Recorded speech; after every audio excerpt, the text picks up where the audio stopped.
ওই পুকুরের পানি যেন আবার ব্যবহার করো না। কেন রে টুনি, কি হয়েছে? এরপর টুনি কালু ও কাকুলিকে সব কথা খুলে বলে।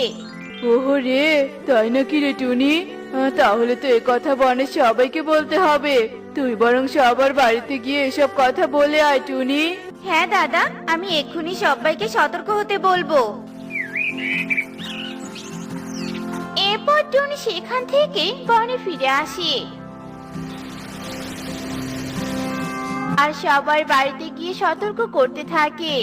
আর টুনির কথায় সবাই নদীর পানি ব্যবহার করা শুরু করে এবং এভাবে বেশ কয়েকদিন কেটে যায়। ইয়ে, আমি জিতেছি। উফ বাবা, খেলা করতে করতে তো আমার বড্ড পানি পিপাসা পেয়েছে। টুকি, তুই এখানে থাক, আমি পুকুর থেকে পানি খেয়ে এসে আবার খেলবো। না না কানা, ওই পুকুরের পানি খেতে চাস না। ডাক্তার তুই ময়লা পুকুরে পানি খেতে নিষেধ করেছে।